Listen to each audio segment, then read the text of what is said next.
and welcome to the Cortright Cast, episode 11, where we talk about everything from science fiction, fantasy, books, movies, to entertainment news, and everything in between.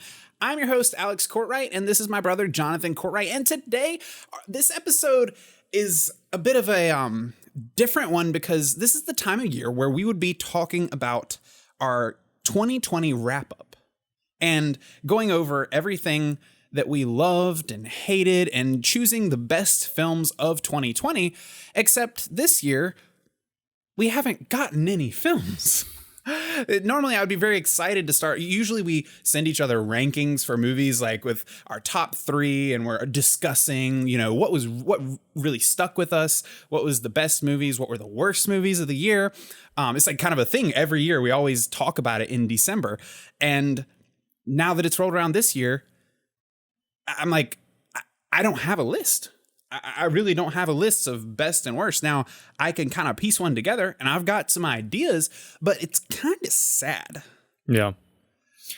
Yeah, I mean, pretty much every major release that I was excited for, it hasn't come out. And what makes it sad isn't just that there weren't a lot of movies this year. It's that there were so many good ones. It wasn't just like, it was kind of a slow year, and then coronavirus kind of tanked a lot of things for us. It was like, there was a lineup of movies from like summer blockbuster season all the way to Christmas of like probably like 5 or 6 movies that I was just stoked for. Yeah. And it wasn't just like they're coming eventually. They were like about to come out. Yeah. Like 2 weeks before. Yeah. We could have made it 2 more weeks. So it's a really sad state to be in, but what we're going to do with this episode is salvage it. And we're still going to talk about what happened in 2020 and what we thought of the movies that did come out. So let's just get right into it. The first movie that kind of came out this year that was on our radar that we went and saw was The Gentleman by Guy Ritchie. Mm-hmm. And that was the beginning and the end, about for at least theater movies. The Gentleman came out, and I was pleasantly surprised with that movie. Yeah. Would you agree? Yeah. I actually thought it was very good. And especially since it was the last movie that I saw in theaters prior to COVID, like I actually seem to like it more in retrospect. But it was very much like Guy Ritchie going back to the things that he always does and doing them very well. Because it's different, but it's pretty similar to his first 2 movies. Yeah, but he's kind of had a spell of not breaking out of his comfort zone, but doing some bigger studio movies and dabbling in other things that may have been somewhat successful, but I don't think either of us, at least, were particularly happy with. And it was nice to see him, even if it was kind of going back and retreading kind of the same ground that he used to, that he was built on. It was really nice, especially as looking back at it now, as it being one of the only movies that we got to experience in theaters this year.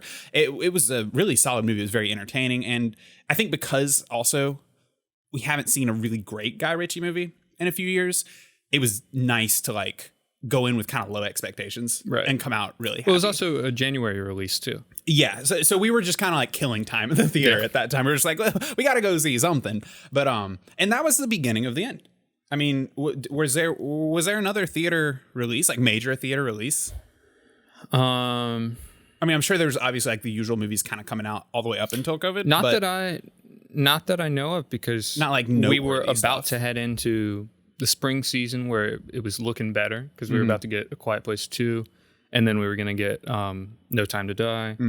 I don't remember anything else coming out in January or February. And Marvel's usual release schedule was going to be. I mean, what did they have going in the summer? Were they going to do Black Widow? Was coming out in summer. May? Yeah. So we had, our heavy hitters kind of coming out. I was particularly really excited about James Bond, Quiet Place 2. And then coming into December, we had Dune being the one that I was the most excited about. There were a few other December releases too, weren't there?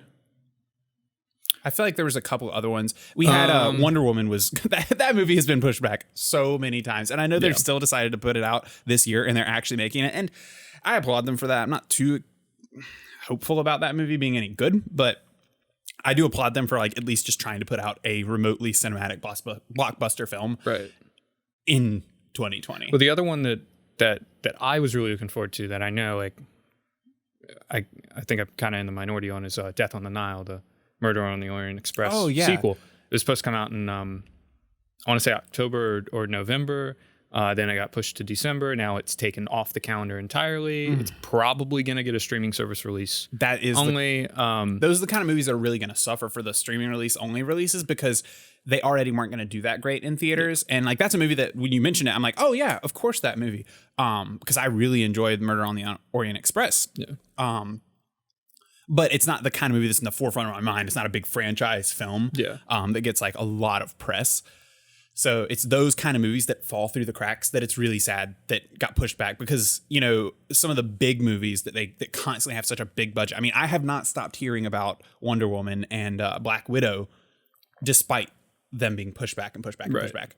Yet movies like Death on the Nile, I forgot were coming out. They just never came out in my head. I just never saw them because they're the kind of movie that you see the commercial and then it came out and you go, oh yeah, we'll go see that this weekend. They dropped the trailer like a month before it was supposed to come out. Like the first trailer came out very, very close to the release date that was planned.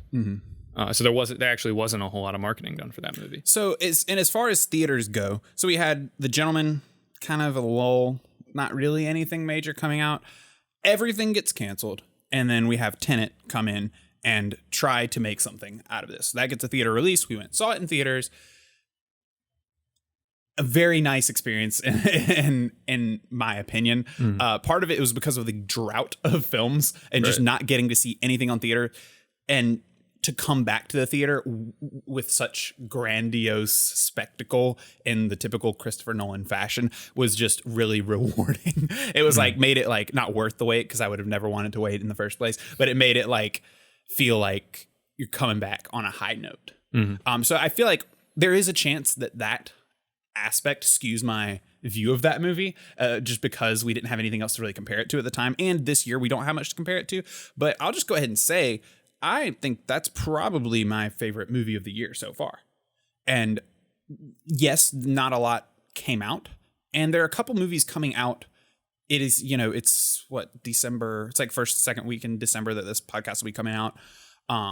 There's still a few weeks left. A couple movies left to come out. I know, didn't The Mank come out on Netflix? Yeah. That came out, Friday? It's a Sunday we're recording this. Podcast goes up on Monday. So it came out on Friday. We have not watched that yet. I've seen middling reviews on it. I've seen some good things, I've seen a lot of positive things.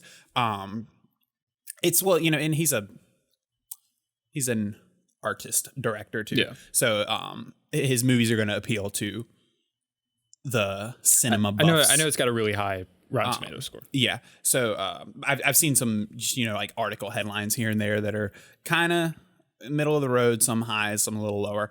But I'm excited to see that outmovie. I'm interested in it, but I'm still going to stick with Tenet being my pick for the year as best movie, just because I really don't expect that movie to outdo it. And we'll see. Maybe I'm wrong. And then we also have a couple more movies coming out in December. First of them being Wonder Woman. And not to, throw shade at any Wonder Woman fans or DC or judge a movie before it comes out, but I don't expect that movie to make massive waves, at least with critics. I think it'll do well, decently. With COVID, probably not great. I don't expect it to do better than Tenet. Well, not if they're releasing it on HBO on the same day. Yeah, it's got a streaming service release on the same day that it comes out in theaters. So it's going to be a wonky release. I don't know what kind of reception I'm really interested to see what the box office numbers are going to be. Yeah. I don't think it's going to be awful, but the scales are so skewed right now that it's like, what is awful anyway right now? So, but that being said, I don't think that's going to do anything crazy. And I watched the trailers. I've seen every trailer for that movie, and I don't want to just judge a movie based on the trailer, but I'm kind of pulling in the context of what DC's been doing, what they've done right and what they've done wrong, and the good in Wonder Woman 1, and then also the bad. And based on the trailer, I'm not a fan of much of anything that they're doing. I don't like the bad guy or bad girl that they've got going on. I don't like bringing back Chris Pine at all. And just overall, I think the trailers have been really lukewarm. And because Wonder Woman 1 had a lot of potential. It had some really, really great moments, but it also had some really, really, really bad moments, as well as some just such missed opportunity that I don't exactly count on them to like just knock one in and score on the next one just based off the trailer. Now, it could be a surprise and it could be at least a solid movie. I'm going ahead and judging now though, and not waiting until it comes out to say that I still think it's probably not better than Tenet. And then there's you said there's a Western coming out on... It's called News of the World. News of the World? Tom Hanks, and it's made by, directed by Paul Greengrass, who did The Bourne Supremacy and Ultimatum. Okay. And also like Captain Phillips and Green Zone and a few other. So I'm interested in that. Once again, there's no telling if it'll, really surprise or impress, but it sounds promising. I'm interested because I like Westerns. I like Tom Hanks and I like the Bourne movies. So that actually excites me. I'm excited to finally have something to see in theaters by Christmas Day. But so going back to the good of the movies this year and the best, we did have Mulan released, and that was just a streaming service, came out.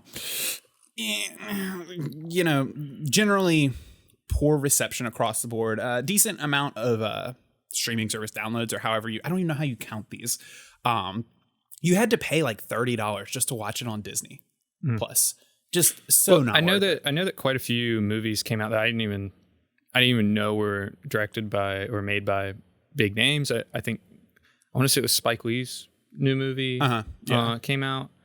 I can't remember what it was called. And that one was pretty good. I didn't see it. It was Da 5 Bloods. It was a good movie. I heard it was good. And then... He's always solid. He's never my favorite movie, but he's always just like, oh, that was a great movie. Yeah. Good stuff. I'm Thinking of Ending Things. Is that what it was called? I'm not sure. Or by who?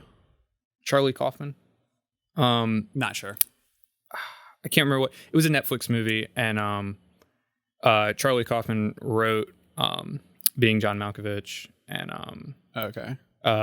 Synecdoche, New York. His movies are always like very quirky and weird, and I never really like him that much, but a lot of people really love him. And I think this was maybe his first time directing. Maybe it was one of his first times directing. Okay, he normally just writes the script for it. So basically, if you wanted to watch movies or see much of anything, you had to go to the streaming services, which is not something I'm particularly keen to do. I did watch some of them. I tried to still follow what was coming out, and I saw a couple good movies. Not happy at all with Mulan across the board. It would be a long podcast if we tried to get into that movie. And there's so many hour-long breakdowns of so many of the problems with that movie, from the fight scenes to the choreography to the fact that nothing in it makes sense at all, to the actual story structure, to the act. Like I said, this is I just start ranting right off the bat. So we're not going to get into that one. But didn't really make much of a dent. I don't know if it really proved anything for how people would like this streaming service movies. I think people would be happy, like casual viewers would be happy for these movies to go to streaming services and just watch them at home. But charging like $30, it was like $20 or $30 to see it the day it came out. I think it just went, now it's full free on Disney Plus. But you had to, imagine if you didn't have Disney Plus, you would have had to get Disney Plus and then pay like $30 to see the movie. And it's like, to watch. And then now keep in mind, we have 55-inch TVs with surround sound, and we're trying to watch movies in like 4K. A lot of casual viewers are watching these movies on 32-inch screens. I'm not paying $50 to watch a movie on a bedroom TV. It just blows my mind. So I can't imagine that it brought in that much money. That being said, it is Disney and it's Mulan and it's a remake, and so it probably did okay, but I don't know. Definitely not happy with the way that movie came about in any way. But some other streaming service movies, ones that I actually did enjoy, none of them would have compared on a critical level. That's the problem. None of them would have compared to any of the blockbuster or dramas that we were looking forward to, and just because of the scope of them. But I did enjoy the new Charlize Theron movie, The Old Guard, that came out on Netflix. It was a simple film, but like I said, there's so few movies came out in 2020 that I have to include the ones that I just thought were pretty good or decent, or I didn't have high expectations for, but I enjoyed them. I enjoyed her new movie. There were some problems with it, and it was not particularly complex and not even crazy original, but it had a lot of really great action choreography, and just, it was a fun movie. It was entertaining. You have different expectations when you're watching at home. You go to the theater and you're ready to talk and analyze the movie afterward, and you're focusing the whole time. You're not looking at your phone, which I try not to like get on my phone when I'm sitting down to watch a movie on like a Friday night, but it is just a different vibe. I watched a movie on Netflix and I'm surprised by it. And I enjoy Charlize Theron's acting, and I'm like, oh, that's pretty good. Yeah. If I'd seen it in theaters, would it have held up? I don't know. But I don't think that was a movie that was going to theaters in the first place. It was still a Netflix film. I was pleasantly surprised with it. Another one that was kind of in the same boat of, I liked aspects of it. It was entertaining and likable. Not the greatest critical hit, but just a entertaining movie that was well done and stuck to what it was good at. Nothing crazy original. It was Extraction, which was the Chris Hemsworth movie. And I really didn't expect anything out of that film to begin with. And, it's light on story. I mean, everyone that saw it or criticized it acknowledged that it's supposed to be like really John Wicky. Yes, and that's why I say it was not a particularly original movie. I mean, it was like a terrorist plot, Middle Eastern army movie, and most of it is just Chris Hemsworth being a cool action hero.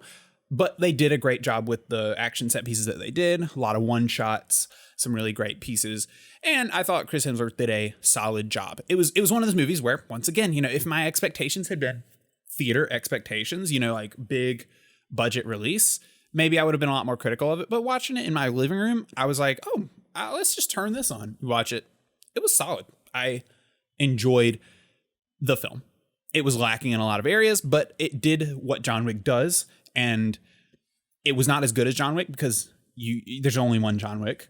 But for being kind of a copycat film, they pulled off what they tried to do well, and they stuck to what they knew. They didn't try to do too many things. And I always applaud movies, even if they don't end up being at the top of the totem pole. I always applaud movies for being focused, just choosing one or two things to do well and not getting bogged down or, full of just bloat. Yeah. So I liked that one. And then the final movie that really did make my list, and it's not a long list, but was more of a drama, and I thought was just a really well done movie, was Devil All the Time. I think Netflix did it, put it out. Once again, I don't know if that one was supposed to ever go to theaters to begin with. These were all movies that I think were already going to be streaming service movies. But I really enjoyed Devil All the Time. Robert Pattinson, Tom Holland, the creepy Skarsgård brother. I never know which one. The creepy one and then the Tarzan. But that was a really great film, really strange film, really disturbing film. But Robert Pattinson's performance was fantastic. As well as we know that Tom Holland can act in a drama, but we've gotten into the whole superhero thing with Tom Holland for the past few years. So it was nice to see, not that he has returned to drama acting, because he's continued to do movies, throughout his Spider-Man stint. But it's always just nice to see, I envision him as Spider-Man when I see him. And then I go, oh yeah, this guy can do some really serious stuff, and not just serious, but there's different sides to him. And I think he shows a lot of promise. He did a country accent in that film. And it was a really good film, disturbing, not the kind of movie you want to watch twice. Yeah. But I thoroughly enjoyed it. And unfortunately, that kind of tops off my list of movies that that I watched but that I really enjoyed, Yeah. I hate the streaming service releases because I think it really hurts the memorability of a lot of movies too. Like, if I think about last year was an incredible year for movies. Mm-hmm. Last year was an incredible year for original movies too. Like, my favorite movies of last year were like Jojo Rabbit, Once Upon a Time in Hollywood. Yes, Jojo Rabbit was so good. 1917, Knives Out, The Irishman. Like, those 5 or 6 movies were incredible, and it in any year could have been the best movie of the year to me. And I saw them all, well, except for The Irishman because I wasn't allowed, but I saw them all in theaters, and like I remember the experience of seeing them in theaters, and it was memorable. Ad Astra was another one, and they were just incredible cinematic movies. And yeah, I hate it for the memorability of movies that people are watching them on their couch, probably surfing Twitter, probably not paying much attention to it. And when you bring that up, it makes me think about talking about the movies that we saw this year. And I'm like, even the ones that I enjoyed or was pleasantly surprised by, they were all movies that were like, oh, that was a nice little surprise. That was solid. I was entertained. And, you know, all the ones you mentioned from last year were movies that I was blown away by. Yeah. Like even watching, you know, I didn't watch Knives Out in theaters. I saw it later and I was blown away by that movie. Same thing for Jojo Rabbit. I didn't see it in theaters. Blown away. Like even movies that I didn't see on the big screen, but came to big screen, they were still just the caliber of movie was so far ahead of most of what came out this year. Yeah. So it was just horribly sad. Last year was so good for me. I think some of the best movies of the whole decade came out last year. Really? For me. Like just. You want to elaborate on that? You don't have to get into it, but what, like, do you have like a top 3 or movies that you think should be in contention of the decade without getting into them? Yeah. Of last decade, I'd say, oh God, off the top of my head, I know I'm going to forget some, but Whiplash, Inside Llewyn Davis, the Coen Brothers movie, Jojo Rabbit, The Irishman, Once Upon a Time in Hollywood, Drive. Oh God, I know there's more. God, I'm trying to think. I know I'm missing one. So Phantom Thread. Okay. So from last year, Jojo Rabbit and Once Upon a Time in Hollywood and The Irishman would all make it on the list. I didn't love The Irishman. It was a great movie, but I didn't like love it and like this is one of my favorites. I could maybe agree with on a technical level it being like a really great movie, one of the greater movies of the time, but I wasn't like super in love with that one. Same thing goes for Once Upon a Time in Hollywood. I really loved that movie. Like there were some things that I really loved about it, but it didn't like stick with me as like it didn't have a place in my heart. That's the thing. Okay. That's why I don't. Well, but I'm a little more like subjective when it comes to these. I adore the old Hollywood time period, and that movie is like it is a love letter to that time period. On a technical level, it was so impressive. The ending of that movie is so amazing because it's literally like Quentin Tarantino making an alternate history version where the old Hollywood that he loved and that I loved and that a lot of people love never ended. And it's so like it's almost heartfelt, which is not something that you expect from a Tarantino movie. Yeah. No, you're right. And when I think about it, there were so many memorable moments just in that movie, both in the end of the movie, but also just throughout like scenes that I'm like, oh, I loved that, or that was great, or had great acting, or I mean, just he's so great at filming movies, like the visual to the sound to the script to everything, that it's really hard to not like. I totally could see that being one of the best movies of the decade. Yeah. On my list of movies that I just adored, I don't know that it would make it on there just because I'm very subjective and like a movie like that might not make it on there. But yeah, three movies from last year would go on the best of the decade list for me. I think like collectively, those would probably all be there too. Like not just like your opinion or my opinion, but I think like if there was like kind of a census. Yeah. I know Jojo Rabbit was a little bit more divisive. See, I only saw praise for that movie. I saw a lot of praise, especially like as it went on. But when the movie first got its like limited release, it was only at like 58% on Rotten Tomatoes or something like that. Like it was really low. I think it jumped up to like 80%. That's eventually, so strange. But I saw a lot of people that were not fans of just the idea of making it a comedy or whatever. Yeah, I don't think. I guess I wouldn't count those people though because that's not related to the movie itself. That movie, especially like the second time that I saw it, I realized like there's not a bit in that movie that I don't enjoy. There's not a section of that movie where I was like, oh, that didn't work. So endearing to me that it was just like I constantly felt myself having a great time. Yeah, and just being so like I was so in love with the actors and the portrayals and the story itself of what it was really about was it. the movie gave me feelings, which is something that a lot of movies, even some of the movies that I've really loved over the past few years, like it gave me true, like just, I felt like warm inside when I watched that movie. Like in the end, like when they start dancing, I was just like, yes. The thing about the movies last year that I loved was that I seem to have like the same feeling with all of them. I was like, oh, Parasite. Parasite's the other one from last year. I totally forgot about that. That would definitely be in like my top 5 list for last year. And that's one of those movies, along with Jojo Rabbit and Once Upon a Time in Hollywood and The Irishman, where every single bit of the movie is just executed to the highest degree. Mm-hmm. Like there's not a weak part of it. Like even if you aren't a big fan of The Irishman or aren't a big fan of Once Upon a Time in Hollywood, like I don't think you'd be like, well, it's because they did this bad. Yeah. It's because this part was poor. It just may not click for you. Yeah. But the quality of filmmaking was so high in all those movies. What, to bring it back around to, it's funny, this podcast is supposed to be about 2020, and naturally we fall back on looking at 2019 and wishing we were still there, which is kind of the banner of this year. And it's sad, but it's coming to an end, and hopefully things are better next year. And that being said, we got maybe we just got 2 years worth of great movies last year, and we can just count 2019 and 2020 together. We were really spoiled last year. Yeah. And so it's really hard to come down and go into that. But to put a cap on things though, do you have a worst movie of 2020? Doesn't have to be like the worst made movie, but just like movie you just didn't like. I fell asleep during Greyhound. That's so lukewarm. Yeah, I mean, not even a hot take. It wasn't like that bad. I fell asleep during it. It was just kind of boring. I didn't finish it's like just a movie that I think like just kind of passed by, even if it was okay or anyone liked it. I think it was originally supposed to be a theater release. Mm-hmm. I might have liked it more in theaters. I don't know. It kind of went under the radar though. Yeah, like I think for a lot of people.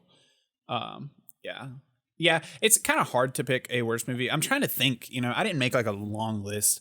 I'm trying to think of movies that were just like truly awful. I think one of the biggest like flops of the year for movies in terms of like that people had high hopes for that just got panned was probably like Mulan or something. But I really don't have like a hot take for worst movie, but like we said earlier, best movie, definitely Tenet by far. That movie was just, it had the factor of it just coming in and swooping in and rescuing us for all of 5 minutes from the coronavirus and the inability to see movies in the theaters.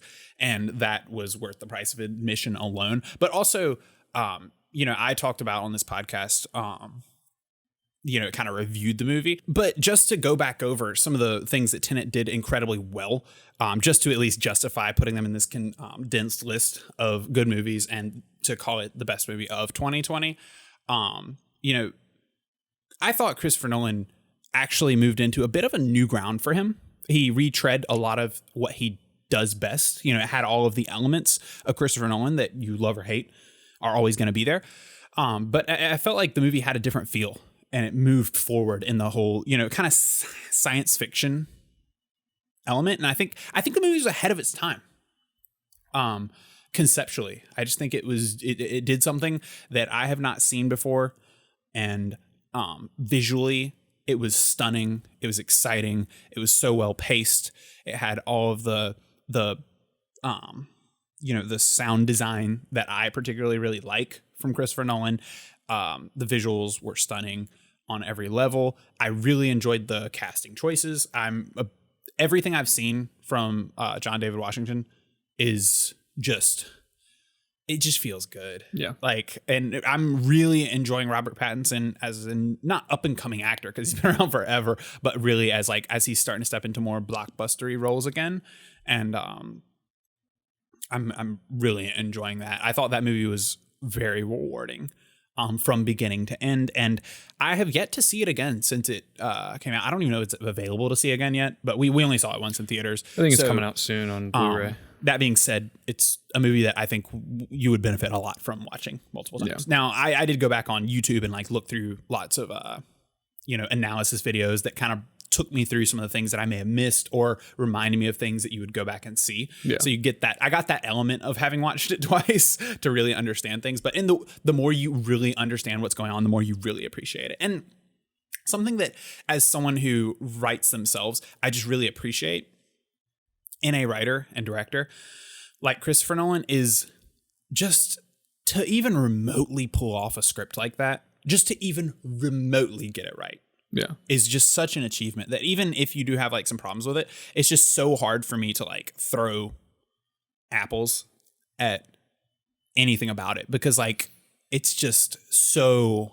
out of the scope of what a normal person could do. Yeah. Like you really have to be visionary, as well as such a good director, as well as have such a fantastic team of people around you through production to editing to everything across the board to pull all that off in the way that he does. So, yeah, I thought it was, the way I describe it was a really good movie and an incredible theater experience. Yeah. Like not everything about it clicked for me, but I fully respect the movie and think it was really good, and the theater experience was incredible. Yeah. But that just reminded me that the other two movies that I'd have to put on the best of the decade list would be Dunkirk by Christopher Nolan, and also The Social Network. Those are the other two. The Social Network. I forget that even came out in this decade. It's been a long decade. Yeah. We should have done a podcast just dedicated to the best movies of the decade and just gone with it. But I made a list like last year when the decade wrapped up. Of, like the 20 best movies of the decade for me. Yeah, I guess in 2019 would have been the time when you did the decade of them. But anyway, we're going to wrap it up there. That has been our 2020 wrap up. However sad it may be that there's really not much to talk about. We did what we could, and we enjoyed a few movies, and hopefully 2020, the last few weeks of 2020, have at least some vaguely entertaining movies to offer with The Bank, the new Tom Hanks Western movie, as well as Wonder Woman 1984. So we're going to call it there. This has been episode 11 of the Cortright Cast. Don't forget to like and subscribe on YouTube. And if you're on a podcasting platform, leave us a review and talk about how much you enjoy listening to this podcast, because it really helps us in those podcast ratings and gets our voices to more ears. So thank you guys for watching, and we'll see you guys in the next episode.